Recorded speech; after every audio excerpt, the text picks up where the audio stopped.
విహారీ కాలనీలో ఉండే ఆనంద్, దామిని దంపతులకి నూతన, సౌమ్య అనే 2 కూతుర్లుండేవాళ్ళు. సౌమ్య చదువుకుంటూ ఉండేది. నూతన స్టడీస్ అయిపోయాయి. అది కాక పెళ్ళిడొచ్చిందని పెళ్లి చేయాలని అనుకుంటారు పేరెంట్స్. అది విన్న సౌమ్య బెడ్రూమ్లో ఉన్న నూతన దగ్గరికి వచ్చింది. అక్క, నీకు తొందరలోనే డుడ్డుడ్డు పిప్పి పెళ్లి బాజాలు మోగబోతున్నాయి. ఎవరు చెప్పారు? అమ్మ నాన్న మాట్లాడుకుంటుంటే నేను విన్నాను కదా. ఆ విషయం విని వెంటనే హాల్లోకి వచ్చింది నూతన. సోఫాలో కూర్చున్న ఆనంద్, దామిని మాట్లాడుకుంటూ ఉన్నారు. డాడీ, సౌమ్య చెప్పింది నిజమేనా? అవునే, అది చెప్పింది నిజమే. నీకు పెళ్లి చేయాలనుకుంటున్నాం. చూడు నాన్న, నేను చాలా మోడ్రన్. సో నేను చేసుకోబోయేవాడు కూడా మోడ్రన్గా ఉండాలి. అలాంటి అబ్బాయిని వెతికి పట్టుకోండి. ఒకవేళ దొరికితే నేను పెళ్లి చేసుకుంటాను, లేకపోతే ఇలాగే ఉండిపోతాను. అమ్మమ్మ, 25 ఏళ్ళు భరించింది చాలు తల్లి. ఇంకా భరించడం మా వల్ల కాదమ్మా. భూగోళం మొత్తం జల్లెడ పట్టైనా సరే నీకు జోడీని తెచ్చి మా చేతులు దులిపేసుకుంటాను తల్లి. All the best mummy. తొందరగా మీ అల్లుడు దొరకాలని దేవుళ్ళని వేడుకో. ఆ పని మీ మమ్మీ ఎప్పటి నుండో చేస్తూనే ఉంది, కానీ ఏ ఒక్క దేవుడు కూడా కరుణించటం లేదమ్మా. ఎలా కరుణిస్తాడు చెప్పండి? అమ్మాయి అంటే బుద్ధిగా, అనువుగా, చీర కట్టుకొని, జడేసుకొని, నిండుగా బొట్టు పెట్టుకొని, చూడగానే చేతులెత్తి నమస్కరించేలాగా ఉండాలి. ఒకటి మర్చిపోయావు మమ్మీ. ఏంటది? పూలు పెట్టడం. ఈ వెటకారానికి ఏం తక్కువ లేదు. ఇప్పటికైనా వంట నేర్చుకుందు పద. వంట అంటేనే ఆడవాళ్లు చేయాలా మమ్మీ, మగవాళ్ళు చేయకూడదా? ఇంటికి దీపం ఇల్లాలన్నారు గాని ఇంటివాడని అనలేదు పెద్దలు. కానీ నేను వెళ్ళబోయే ఇంటికి దీపం, tube light, bed light, torch light, ఇంకేమైనా ఉంటే అవన్నీ నన్ను చేసుకున్నవాడే. ఎందుకంటే నేను మోడ్రన్ అమ్మాయిని కాబట్టి. మోడ్రన్ అమ్మాయికి 4 కాళ్ళు, 4 చేతులు, 2 ముక్కులు ఉంటాయా? ఉండవుగా. అమ్మాయి అమ్మాయే, అందరితో పాటు నువ్వు కూడా. నీతో పాటు అందరూ కాదు. ఇంతలో నూతన ఫోన్ మోగింది. తెలియని నెంబర్. కాల్ రిసీవ్ చేసుకుని తన రూమ్లోకి వచ్చింది. Hello, who is this? Hi నూతన, నేను ప్రసాద్ని, లండన్ నుండి. మనోహర్ వాళ్ళ అబ్బాయిని. ఓ, మీరా? నా పేరు మీరా కాదండి, ప్రసాద్. నా వాయిస్ నీకు అమ్మాయిలా ఉందా ఏంటి? లేదు లేదు, ఇలా ఒప్పుకున్నానో లేదో అప్పుడే నెంబర్ ఇచ్చేశారా? ఆ మాట విని ప్రసాద్ సంతోషిస్తాడు హ్యాపీగా. ఏంటి, మీరు మన పెళ్లికి ఒప్పేసుకున్నారా? ఓ మై గాడ్, నేను చాలా లక్కీ.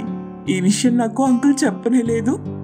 హలో హలో, నేను ఇంకా పెళ్లికి ఒప్పుకోలేదు. జస్ట్ చేసుకుంటానని చెప్పానంతే. నువ్వు ఒప్పుకునే వరకు నేను వెయిట్ చేస్తానులే. నేను చాలా మోడ్రన్. మ్యారేజ్ గురించి మన అభిప్రాయాలు కలిస్తేనే పెళ్లి, లేకపోతే కుదరదు. నువ్వు వేరు, నేను వేరు. ఓకే ఓకే, పెళ్లి చూపులు ఎక్కడా, ఎప్పుడు? ఆన్లైన్లో. ఇప్పుడే. నువ్వక్కడ, నేనిక్కడ. ఆన్లైన్ పెళ్లి చూపులా? ఇదేదో బాగుంది. జస్ట్ మినిట్, నేను నైట్ డ్రెస్ లో ఉన్నాను, డ్రెస్ చేంజ్ చేసుకొస్తాను. నేనేమైనా శారీ కట్టుకొని పూలు పెట్టుకొని రెడీగా ఉన్నానా? లేదు, నేను కూడా నైట్ డ్రెస్ లోనే ఉన్నాను అని ఇద్దరు సెల్ ఫోన్ లో కెమెరాస్ ఆన్ చేయాలనుకున్నారు. ఆన్ చేయగానే ఒకరికొకరు కనిపిస్తున్నారు. హాయ్ నూతన, నేనే మీ ప్రసాద్. మనమిద్దరం కలిస్తే అవుతాం నూతన ప్రసాద్. అప్పుడే కలపకు. వైఫ్ అంటే అర్థం ఏంటి? వైల్డ్ లైఫ్ లో మొదటి 2 అక్షరాలు, చివరి 2 అక్షరాలు కలిపితే వైఫ్. వాట్ అని కోపంగా ఫోన్ కట్ చేస్తుంది. ప్రసాద్ తిరిగి ఫోన్ ట్రై చేస్తూనే ఉంటాడు. నూతన కట్ చేస్తూనే ఉంటుంది. ప్రసాద్ సారీ అని మెసేజ్ పంపిస్తూ ఉంటాడు, రిక్వెస్ట్ చేస్తుంటాడు. నూతన ఏం మాత్రం రెస్పాన్స్ ఇవ్వదు. మోడ్రన్ అమ్మాయి కదా, ఈగో టన్నుల్లో ఉన్నట్టుంది. పెళ్లి కానీ ఆ ఈగోని కిలోల్లోకి తగ్గిస్తాను అనుకుని వెంటనే నూతన కోపం పోగొట్టాలని వెంటనే విగ్గు ఫోటో పంపిస్తాడు ఫోన్లో. అది చూసి పక్కపక్క నవ్వింది నూతన. వెంటనే కాల్ చేసింది. ఏంటి విగ్గు పంపించావు? అదే మోడ్రన్ అన్నావుగా, జుట్టొద్దని గుండు గీయించుకుంటే నాకు ఇబ్బంది కదా అని విగ్ పంపించాను. సారీ. సర్లే, మదర్కి వైఫ్కి ఒక కొటేషన్ చెప్పు. మోడ్రన్ కొటేషన్ చెప్తాను విను. దేవుడు అన్ని చోట్ల ఉండలేక అమ్మని సృష్టించాడు. దయ్యం అన్ని చోట్ల ఉండలేక వైఫ్ని సృష్టించింది. ఇది కొటేషన్ మాత్రమే. నువ్వు నా ఏంజల్వి. మనకి ఎంత వయసు వచ్చినా బేబీగా ఉండాలంటే ఏం చెయ్యాలి? Very simple. బేబీ అని పేరు పెట్టుకోవాలి. ఆ నవ్వుకి ఫిదా అయిపోయాడు ప్రసాద్. పెళ్లికి కొన్ని కండిషన్స్ ఉన్నాయి. వాటికి ఒప్పుకుంటేనే నేను పెళ్లి చేసుకుంటాను. చెప్పు నూతనా. నేను సాంప్రదాయాల ప్రకారంగా పెళ్లి చేసుకోను. మరీ మంచిది. 5 రోజుల పెళ్లి ఖర్చు మిగులుతుంది. చీరలు నగలు వేసుకోను. చీరలంటే నాకు చికాకు. నగలేసుకుంటే మెడంతా నొప్పి పెడుతుంది. ఓకే, నాకు చీరల ఖర్చు నగల ఖర్చు మిగులుతుంది. ఆన్లైన్లో పెళ్లి చేసుకుందాం. అంటే నా బదులు తాళి నువ్వే కట్టేసుకుంటావా?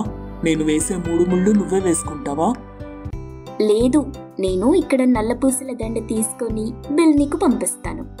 అలాగే ఆన్లైన్లో ఒకరినొకరు చూసుకుంటూ ఉండగా నేను నల్లపూసల దండ మెడకి వేసుకుంటాను.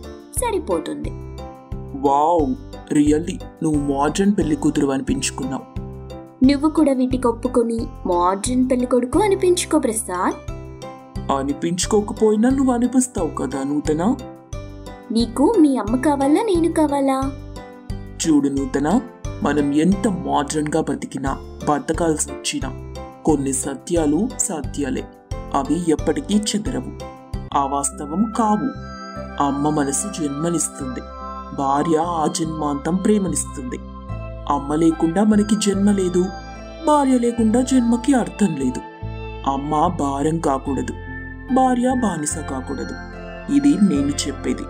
నువ్వు మోడ్రన్ అనుకున్నా కాదనుకున్నా ఇది సత్యం. దీన్ని ఎవ్వరూ మార్చలేరు. వావ్, చాలా బాగా చెప్పావు.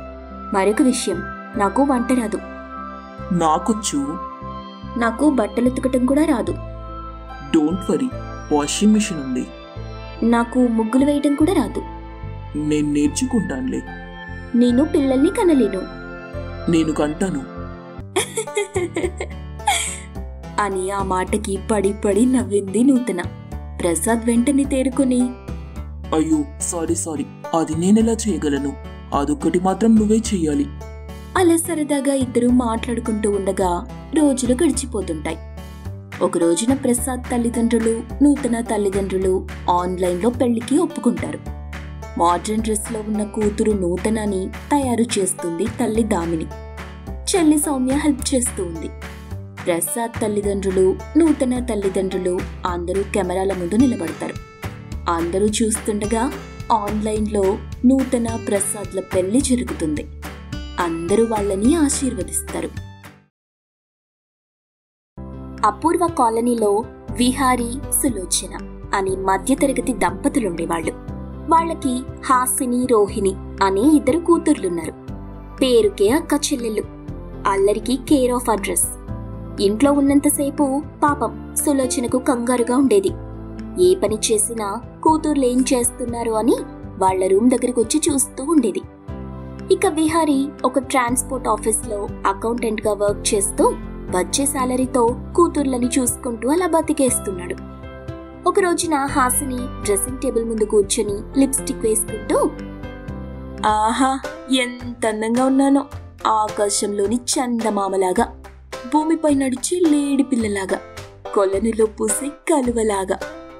బెడ్ పై కూర్చొని మొబైల్ చూస్తున్న రోహిణి ఆ మాటలు విని, అంతేకాదక్కా, పెనం మీద మాడిన రొట్టె ముక్కలాగా, ఇంటిపై వాలి అరిచే కాకిలాగా, బురదలో దొర్లే గేదెలాగా, వీధి చివరి నారిచ్చే పిచ్చి కుక్కలా కూడా ఉన్నావు. ఆ మాట విని ముఖం ముడుచుకుంది హాసిని. కోపంగా, నన్ని అంత మాట అంటావా?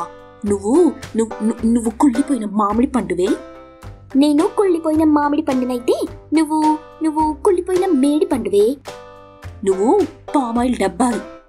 నువ్వు ఫినాయిల్ డబ్బావి. చి, నువ్వు కర్రీలోని కరివేపాకువి. నువ్వు చింతపండులోని చింత గింజవి. అక్కని పట్టుకొని అంత మాటలంటావా? చూడు నేనేం చేస్తాను అంటూ డ్రెస్సింగ్ టేబుల్ మీదున్న దువ్వెన విసిరింది. అది క్యాచ్ పట్టిన రోహిణి నవ్వుతూ, నీకు మాత్రమే విసిరడం వచ్చా? ఇప్పుడు చూడు అంటూ బెడ్ మీదున్న దిండుని విసిరింది. ఆ తలదిండు వెళ్లి లిప్స్టిక్ వేసుకుంటున్న హాసిని ముఖానికి తాకింది. అంతే, ముఖం మొత్తం లిప్స్టిక్ అంటుకుంది. అది చూసి రోహిణి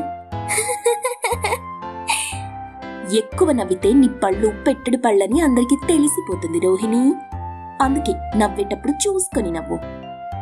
ఆ మాట విని రోహిణి ముఖం ముడుచుకుంది. నా నవ్వు చూస్తే చాలు నీలోని కుళ్ళ బుద్ధి బయటకొస్తుంది. అందుకే నిన్ను నీ ఫ్రెండ్స్ అందరూ కుళ్ళు హాసిని అని పిలుస్తుంటారు. ఎవరెలా పిలిచినా ఎలా నవ్వినా నా నవ్వు బాగుంటుంది. హాసిని అంటేనే నవ్వు, నవ్వంటేనే హాసిని. హాసిని. అంతే, కొద్ది దూరంలో ఎక్కడి నుండో గాడిద అరుపులు వినిపించాయి. అది విని హాసిని ముఖం ఎర్రబడుతుంది. అది చూసి రోహిణి పొట్ట చిక్కలయ్యేలా నవ్వుతూ ఉండగా ఎక్కడి నుండో కుక్క అరుపులు వినిపిస్తాయి. ఆ అరుపులు విని హాసిని నవ్వుతూ ఉంది. ఇంతలో రోహిణి మొబైల్కి వాట్సాప్ మెసేజ్ వచ్చింది. అందులో అనామిక సోప్ సమర్పించు మిస్ హైదరాబాద్ 2030 పోటీ వివరాలు ఉంటాయి. అది రోహిణి చూసి సంబరపడుతుంది. ఆ మెసేజ్ ని హాసినికి చూపిస్తుంది. ఇద్దరూ అది చదువుకొని, నేనందంగా ఉన్నానంటే నేనందంగా ఉన్నానంటూ మనలో మనం గొడవ పడటం ఎందుకు చెప్పక ఈ పోటీలో పాల్గొందాం. మనలో ఎవరు మిస్ హైదరాబాద్ 2030 అవుతారో అక్కడ తేలిపోతుందిగా. అవును చెల్లి.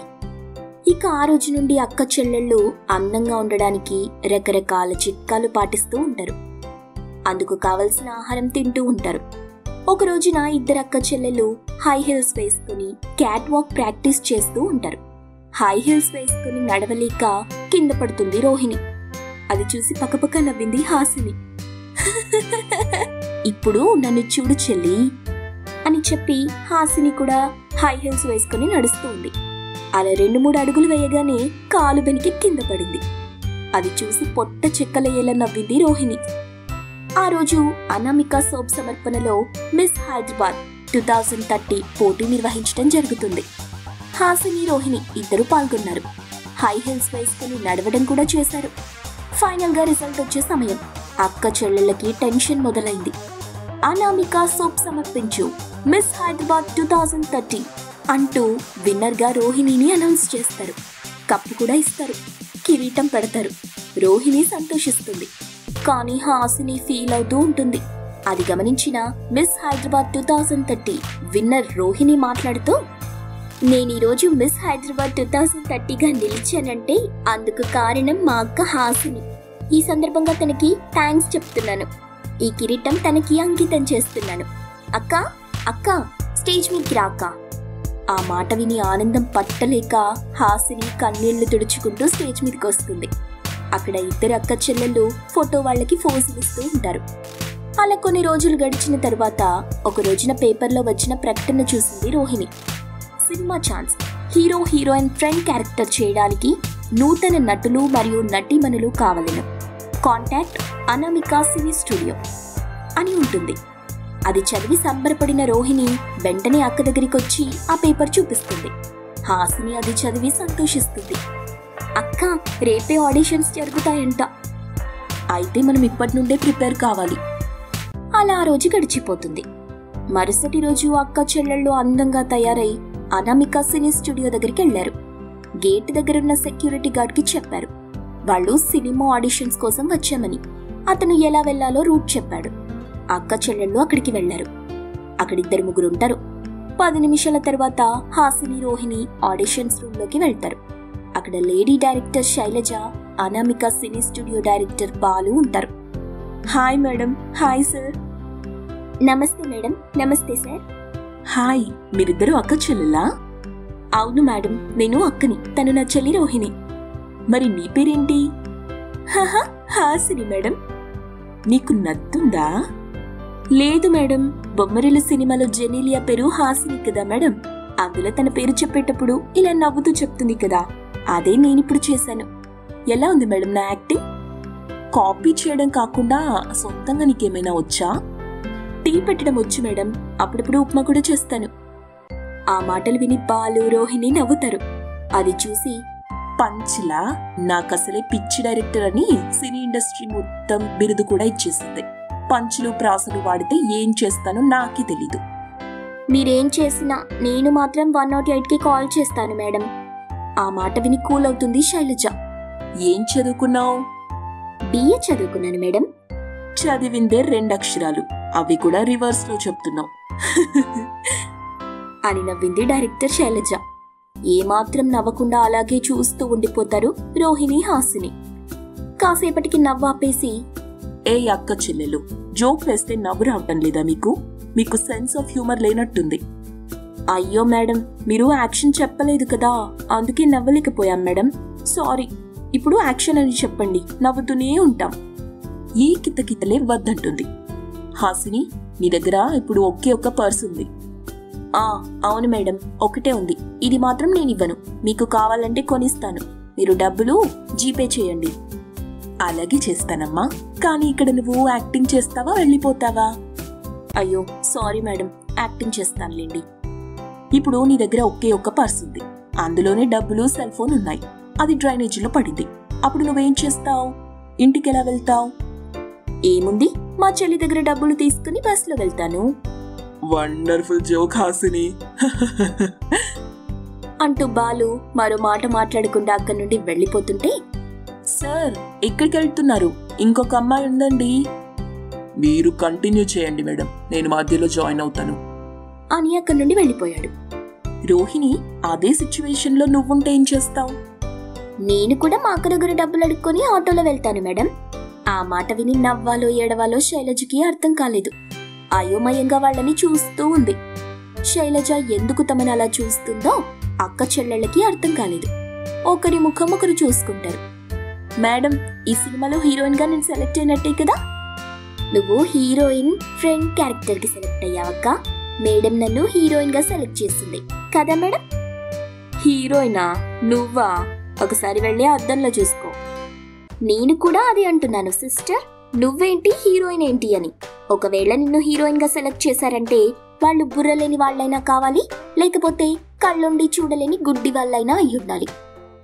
ఆ మాటలు వింటూ డైరెక్టర్ శైలజ అక్కడ ఉండలేక వాళ్ళకి స్టూడియో అప్పగించి బయటికెళ్ళిపోయింది. అది గమనించకుండా అక్క చెల్లెళ్ళిద్దరూ వాదించుకుంటూనే ఉంటారు.